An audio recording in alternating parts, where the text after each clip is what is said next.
You're watching News X with me, Adiraj Singh. Now, Prime Minister Narendra Modi will hold his first ever virtual bilateral summit with his Australian counterpart Scott Morrison today at 11 a.m. The Ministry of External Affairs stated that the virtual summit is being held as per PM Morrison's visit to India could not take place amid the COVID-19 pandemic. During the summit, both leaders will review the broad framework of the relationship between India and Australia in the context of growing bilateral ties. The leaders will also discuss their respective responses to the ongoing COVID-19 pandemic. Several agreements are also likely to be signed in today's meeting. Now, ahead of the virtual summit, Australian High Commissioner Barry O'Farrell has said the relations between India and Australia will scale greater heights. All eyes are on this crucial meeting that is to take place today. Now, amidst all of this, also Scott Morrison, Australia Prime Minister, has taken to Twitter. If I could request PCR to get the iPad on the screen, Scott Morrison has tweeted saying that looking forward to catch up with Prime Minister Narendra Modi shortly for the first ever Indian virtual Australia meet. As we can see on our screens, Scott Morrison has taken to Twitter. Now, we've got guests lined up with us. Now, coming to you, Sumit. Yeah. Australia has always been rich in natural resources, which India's growing economy needs right now, right? Right. So do you think after this bilateral summit that's to take place today, there will be a push coming from Australia towards India? Let me take a minute to explain, my friend. You see, when you look at this summit, don't see it as a trade or commerce or something which is anyway happening. The trade between the two countries is around the tune of $25 billion. And we don't have a trade surplus, we don't have a trade deficit. So we are almost balancing the trade. So trade is almost happening. That is the point number one. This summit is more of because of the geopolitical situation which has changed because of Corona. Now, you see, there are two camps in Asia today. It is China and it is India. The second powerful country after China and Asia is India. Now, after this Corona pandemic and after the geopolitical situations in the world changing, everybody has to decide which way do you align. True. Let's say North Korea and Pakistan might align to China, but others you'll see that others will start aligning to India. So this is the first step because if you look at the Indo-Pacific, Australia is an important player. Strait of Malaccas are very near to where they are, and 90% of the Chinese business passes through them. So if China is trying to be very aggressive in the South China Sea and Indian Ocean, that is where the choke point is. So if you get along with, when we know God has to get operational, and it is operational to some extent, if India and Australia get together, the navies get together, you have a potential of even blocking that for Chinese ships or making it very, very difficult for China to move around that time. In this summit, what are we talking? We are talking defense. We are talking of logistics support to each other. We are talking of interoperability of navies. And needless to say, Indian Navy is rated more powerful than the NATO's Navy. So when it comes to Indian Navy, it's much stronger than Chinese Navy and it's much stronger than NATO's Navy. So if they come along with Australian Navy, they are a formidable force in the Indo-Pacific. This is how the things are. Now, what are the similarities? More than 700,000, 7 lakh se zyada Indian live in Australia and they are living happily, peacefully contributing to the economy. More than 100,000 students, 1 lakh se zyada students study in Australia contributing to their economy. Now, another important point here is that the Australian GDP runs on export of rare earth minerals. It's 73% of the GDP is dependent on that, 73%. Now, what happens is when they move away their ties from China, they also need a big market which can take these minerals. So the next big market after China, but natural, is India. So we are democracies, we have diaspora, we have students, we have anti-China interest, we have the navies, we have the commerce, and it is not balanced in anybody's favor. It's kind of a balanced trade. When you add all these things together, we are natural alliance and we are democracies. But with the increase of China's influence to counter them in the Indo-Pacific, that is where the alliance is coming. Because what is interoperability of Navy? What is logistical support of each other's Navy? Why is Navy becoming so important? And let's not, be naive, sir. This is not a virtual summit. This is a full-fledged summit. Otherwise, in this pandemic going on, what is the need of doing this summit? Because this is a very strategic summit. This is a game changer. This is to send a message to China. We mean business. You cannot keep on bullying India or its neighbors in the region, because if you do that, there are choke points. You might have an advantage in Aksai chain, but at the Straits of Malacca, you don't have an advantage. That's where we have the advantage. Of course. That is where we can put you into picture. And one last point, Australia has been very clear and explicit in saying that we don't want relations with China. You have to see it in that respect. They are very clear on that. So they want to stop trade with China. They don't want to have relations with China. And Australia is a big land with a very small population. That is their disadvantage. And if they merge, if they have a strategic alliance with India, we kind of mitigate that risk. You have to also see in geopolitical terms, it's a very big country, but the population and the army and the navy is very small. But if India comes with Australia, then it's a very, very formidable force. And then really Chinese have to look for cover. Of course, a very important point made by you, Sumit, about how Australia was one of the first countries who started distancing themselves from China. And of course, Japan joined the bandwagon. Now, coming to you, Deshat Nigam, now there are a lot of agendas in today's talks that are going to be fielded. Now, of course, one of them is the Malabar exercise that the US, Japan and India has been doing. Now, talks are to indoctrinate Australia in this also. What's your take? See, obviously, Australia is not a country but a continent, we must all remember. And therefore, its size is huge. And any policy that needs to be successful requires Australia in the Indo-Pacific region. And especially, safeguarding the important trade routes, all-weather trade routes of Indian Ocean, which is where China is concentrating, having its, base at Djibouti. And that is, India also needs to have that kind of, presence in the Indian Ocean. We also know China depends on the raw material worldwide. If the countries, strangle China by controlling the raw material supply and find an alternative route, as Sumit said very clearly, then India has an advantage. India, and what China looks at it is takes the raw material at very cheap rates and converts them into high value goods and sends them to the same countries, putting them in a kind of, a debt advantage that China has been gaining all over the world. And that is where Indian market comes into the play.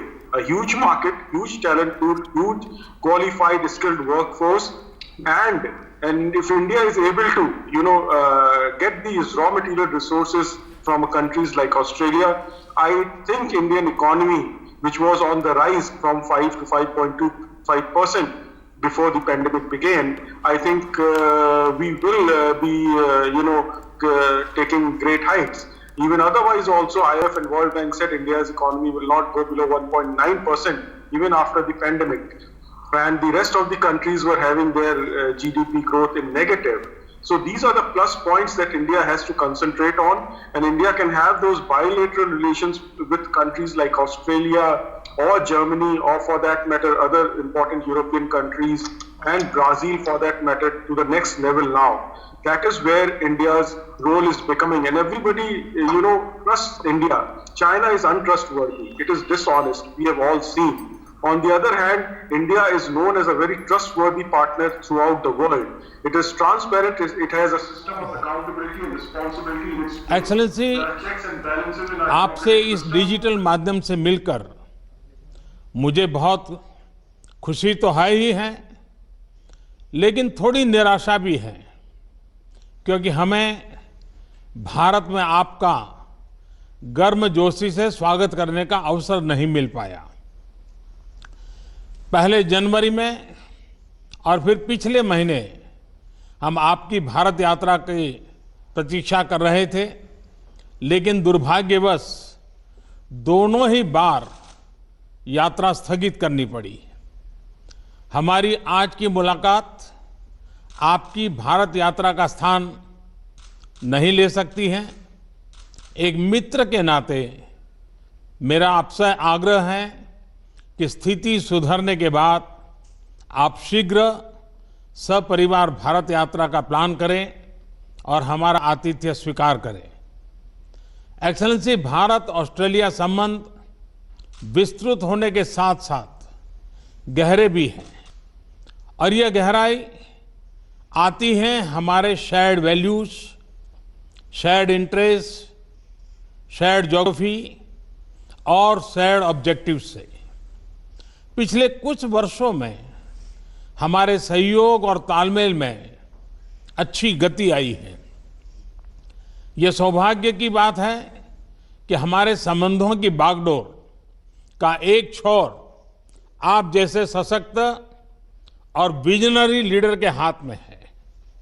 मेरा मानना है कि भारत और Australia के संबंधों को और सशक्त करने के लिए ये परफेक्ट समय है, परफेक्ट मौका है। अपनी दोस्ती को और मजबूत बनाने के लिए हमारे पास असीम संभावनाएं हैं। ये संभावनाएं अपने साथ चैलेंजेस भी लाती हैं।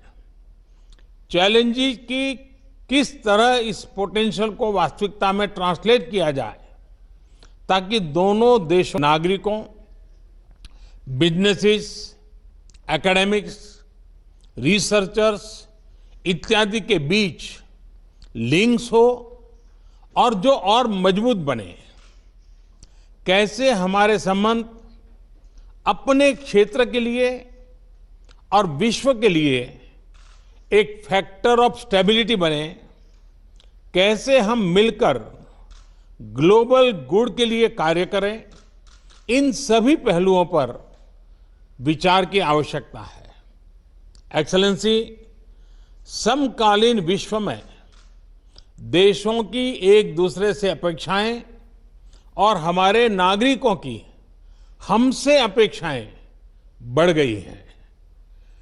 डेमोक्रेटिक वैल्यूज को शेयर करने के नाते हम दोनों देशों का कर्तव्य है कि इन अपेक्षाओं पर हम खरे उतरे और इसलिए वैश्विक कल्याण के मूल्य जैसे लोकतंत्र, rule of law, freedom, mutual respect, international institutions का सम्मान और पारदर्शिता आदि को अपहोल्ड करना और प्रोटेक्ट करना हमारी सैक्रेड रिस्पॉन्सिबिलिटी है। यह एक प्रकार से भविष्य के लिए हमारी धरोहर है। आज जब अलग अलग प्रकार से इन वैल्यूज को चैलेंज किया जा रहा है तो हम आपसी संबंधों को मजबूत करके इन्हें सशक्त कर सकते हैं। एक्सेलेंसी, भारत ऑस्ट्रेलिया के साथ अपने संबंधों को व्यापक तौर पर और तेज गति से बढ़ाने के लिए प्रतिबद्ध है। यह न सिर्फ हमारे दोनों देशों के लिए महत्वपूर्ण है बल्कि इंडो पैसिफिक क्षेत्र और विश्व के लिए भी आवश्यक है। मुझे प्रसन्नता है कि हमारे विभिन्न इंस्टीट्यूशनल डायलॉग्स हमारे संबंधों को और सब्सटेंस प्रदान कर रहे हैं। दोनों देशों के बीच निरंतर उच्च स्तरीय एक्सचेंजेस भी हो रहे हैं। व्यापार और निवेश भी बढ़ रहा है, लेकिन मैं ये नहीं कहूंगा कि मैं इस गति से, इस विस्तार से संतुष्ट हूं। जब आप जैसा लीडर हमारे मित्र देश का नेतृत्व कर रहा हो तो हमारे संबंधों में विकास की गति का मापदंड भी एम्बिशियस होना चाहिए। मुझे बहुत प्रसन्नता है कि आज हम अपने द्विपक्षीय संबंधों को कॉम्प्रिहेंसिव स्ट्रेटेजिक पार्टनरशिप के रूप में अपग्रेड कर रहे हैं। वैश्विक महामारी के इस काल में हमारी कॉम्प्रिहेंसिव स्ट्रेटेजिक पार्टनरशिप की भूमिका और महत्वपूर्ण रहेगी। विश्व को इस महामारी के आर्थिक और सामाजिक दुष्प्रभावों से जल्दी निकालने के लिए एक कोऑर्डिनेटेड और कोलैबोरेटिव अप्रोच की आवश्यकता है। हमारी सरकार ने इस क्राइसिस को एक अपॉर्चुनिटी की तरह देखने का निर्णय लिया है। भारत में लगभग सभी क्षेत्रों में व्यापक रिफॉर्म्स की प्रक्रिया शुरू की जा चुकी है। बहुत जल्द ही ग्राउंड लेवल पर इसके परिणाम देखने को मिलेंगे। इस कठिन समय में आपने ऑस्ट्रेलिया में भारतीय समुदाय का और खास तौर पर भारतीय छात्रों का, हमारे स्टूडेंट्स का जिस तरह ध्यान रखा है उसके लिए मैं विशेष रूप से आपका आभारी हूं। एक्सेलेंसी, मैं इस वर्चुअल समिट के माध्यम से आपसे बात करने के लिए, इस अवसर के लिए मैं फिर से एक बार आभार व्यक्त करता हूं। अब मैं चाहूंगा आपका रिमार्क सुनने के लिए मैं भी उत्सुक हूं। मैं आपको निमंत्रित करता हूं अपनी बात बताने के लिए। Well, thank you, Your Excellency. Namaste. It is tremendous to be able to join with you again, as we have done on quite a number of occasions, but for the first time to do this in this format. And it doesn't surprise me that this is how we would continue to seek to meet in these circumstances, when you were the one who started the hologram, when you were campaigning many years ago. And so if maybe the next time we can have a hologram of Your Excellency here in Australia, and likewise we could have President Jokowi as well, because he similarly used that technology, and with a country as vast as yours, you have always been a pioneer in the area of technology for India, and today is another good example of that. Your Excellency, can I thank you for your leadership, not just within India but more broadly throughout the G20, the Indo-Pacific, and the stabilising and constructive and very positive role that you have played in these very difficult times.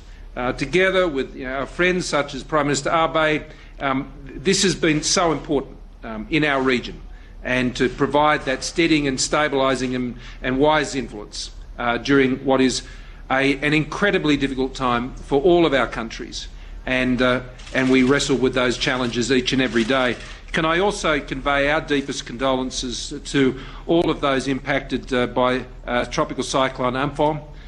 This is, together with all of the other difficult issues that are being faced, our condolences are with you for that terrible event, and of course the industrial accident at Vizag. These are issues that are unrelated, obviously, to the COVID-19 challenges, but they still come and they still test us, and once again you've proved more than the measure of those tests. Our relationship is exactly as you've said. It is a very, very comfortable relationship. It is a very natural relationship, so much in common, so much shared, if not in language always, certainly in the things that matter and the values that we hold. And we both seek to champion those values together in our region, and independently as very proud sovereign nations and very vibrant liberal democracies as well. And I think we hold that flag up very proudly, each of us. But when those flags come together in the way they have now, and have for some time, we're only full of ambition, as you said, for what can be achieved in our relationship. And between us, I have no doubt, and with our excellent foreign ministers and trade ministers and others, defence ministers and others, we can achieve a lot in the years to come. In the Indo-Pacific, we are committed to an open, inclusive, prosperous Indo-Pacific. And India's role in that region, our region, will be critical in the years ahead. The cultural links that we enjoy between our countries are well known. And what, though, I am even more excited about, Your Excellency, is that it's time for our relationship to go broader and to go deeper. And the things we are speaking of today, I greatly regret we could not do them in person on not just one but two occasions. And I thank you very much for the invitation to join, for Jenny and I, to join you in the future.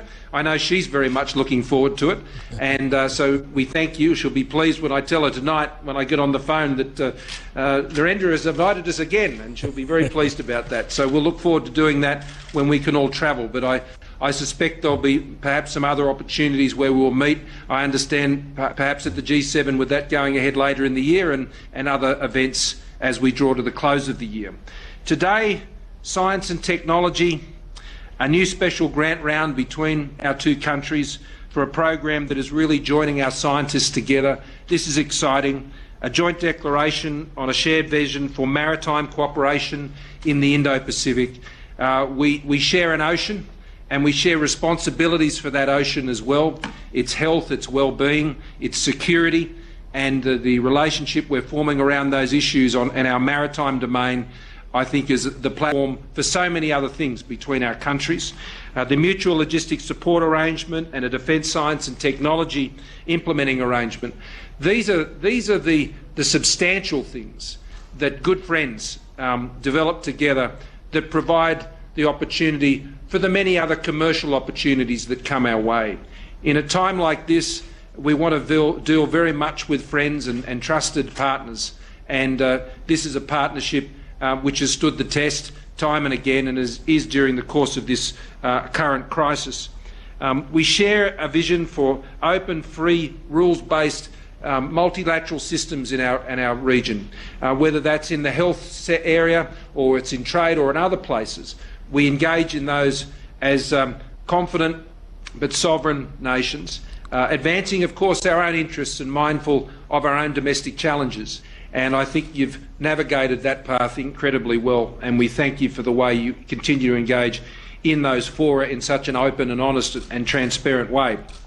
The trade and investment flows between our country are not where you or I would both like them to be, but they are growing, and they can grow a lot faster. But I think the comprehensive strategic partnership that we are forming today, going to a whole new level of relationship, will continue to build the trust, because we want commercial and trading relationships that are built on trust. We already see a great movement of peoples in normal times between our countries, and I thank for your comments about the hospitality that is extended to Indian students here in Australia, and we want to continue to see that happen. And we want to see Australian students studying in India as well, as we support and would like to support through the programs that we run here from Australia. I also want to commend India on its leadership in these multilateral forums, particularly on taking the chair of the World Health Organisation's executive board. This is a very important time to be chairing that executive board, and I have no doubt that the way that will be led under India's leadership will be critical to how we deal with the many difficult problems that we are encountering globally, particularly in the health area. So as we announce agreements also in cyber and science and infrastructure, trade and education, this is a grand portfolio of specific and very practical arrangements that give form and substance to the comprehensive strategic partnership. You and I have both, you for much longer, have been dealing in these international issues for a long time, and there are many relationships and partnerships, but we know they don't come to anything if we don't put in the practical building blocks and agreements that sit under the relationship that actually contribute to the prosperity and the progress of the relationship between our two countries. So today is a very good opportunity to extend that. It will be extended also in the agreement that we have to commit to Foreign and Defence Ministers meeting in a regular 2+2 format. I think that's a great step forward. The relationship also we have with partners in the region, particularly Japan, Indonesia, Vietnam, the United States, others, is very important, and we are both enthusiastically pursuing those bilateral relationships, but increasingly in multilateral fora, both informally and formally. That is providing, I think, a basis of stability in our region which we can all share in and we can drive the prosperity from. So I look forward to this first Australia-India Leaders Virtual Summit today. I wish I could be there for what has become the famous Modi hug, and while not and be able to share my samosas, which I thank you for. We had a bit of fun with that on the weekend. So next time it'll have to be the Gujarati kishti, which I know is a keen favourite of yours, and you've mentioned to me before. So I'll try that out in the kitchen before next time we meet in person. Thank you, media. Excellency, मुझे बहुत खुशी हुई और आपका समोसा तो इस दिनों पूरे भारत में चर्चा का विषय बना हुआ है। और जब आपने खिचड़ी की बात कही तो गुजरात के लोग तो बहुत प्रसन्न हो जाएंगे, और ऑस्ट्रेलिया में भी बहुत गुजराती परिवार रहते हैं, उनके लिए तो और खुशी की बात होगी। लेकिन मज़ा यह है कि खिचड़ी एक प्रकार से हमारे देश में पूरे हिंदुस्तान के हर कोने में एक कॉमन वैरायटी के रूप में है, नाम अलग अलग है लेकिन बहुत पॉपुलर है। लेकिन मुझे खुशी होगी आपके साथ इसको एंजॉय करने का। एक्सेलेंसी, आपके उत्साह और विश्वास से भरे शब्दों के लिए मैं बहुत बहुत धन्यवाद करता हूं। एक्सेलेंसी, विश्व इस समय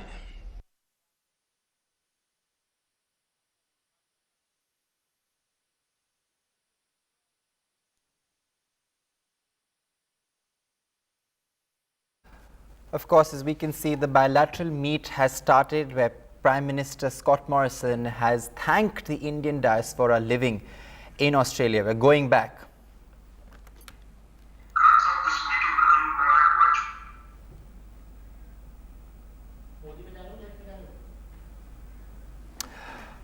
Of course, now coming back to you all, sir. Scott Morrison has said that India will have a key role when it comes to the Indo-Pacific region. We all heard him say that. What can you tell us more on this to apprise our viewers? You're asking me? Yes, Guldesh sir, I'm asking you. See, the message is very much loud and clear. In international diplomacy, no country or no great leader will take a name of another country. But what we were discussing, it is all about China. And you can see that type of gundagraffi of China which is being done with all its neighbors. And the vast region it was also mentioning Shinzo Abe of Japan. Japan is also being held by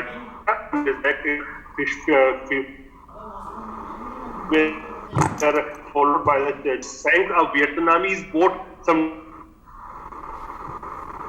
South China Sea. So it's trouble to all its neighbors and all the stakeholders in the Indo-Pacific, especially the South China Sea. That time, talking about it, of course, I've got the map. That's the Google map. See. If you guys can see it, this is our Andaman and Nicobar Island. This is the state of Malacca, Cocos Island, and near Cocos Island there is a Christmas Island. Both of these islands belong to Australia, and this is Andaman and Nicobar. So if everything goes well and our navies can coordinate well, and which are coordinating right now, we can block, we can have bases, Indian naval base on Kupu Island, and Australia can have Australian naval base in Andaman and Nicobar. So you can fully block that region of the Malacca Strait, and 90% of Chinese energy and oil, it comes from the Malacca Strait. So China can't function without oil. So that is of very great importance, strategic importance. If things goes well, we can swap portions of our island to make it permanent basis. Things can go in that direction also. Now, also look at other aspect, that is G7, which Trump want to make it G11. In G11, there is India, there is Russia. Russia they are keeping there to counter China so that it doesn't join the Chinese camp. Then there is Australia and also South Korea. Now look at the situation. India, then Australia, Japan, South Korea. Where is if all performing in coordination and interoperability of war material is there, then how can China perform in that entire region? Indo-Pacific, and on the extreme end of the Indo-Pacific is the area of domination of United States. So China can be surrounded from everywhere then. And as far as the economics is concerned, currently, a few months back, India was the 8th highest trading partner, 8th biggest trading partner with Australia. Now, when the things are at odds with China, and the Global Times has called China in its editorial, Australia in its editorial as a chewing gum which has stuck on the sole of the Chinese shoe, and that chewing gum should be rubbed harshly with a stone to remove. So this type of language is coming, then you can understand how the trade will go on. So from 8th, my calculation goes that India will be 4th largest trading partner with Australia. So we are also earning with Australia. We are doing business with Australia. And strategy is there. And of course, we should all accept one thing: when big countries sit, they talk about business. But one thing in the mind of the big countries is always strategy. For more such videos, subscribe to the NewsX YouTube channel, hit the bell icon.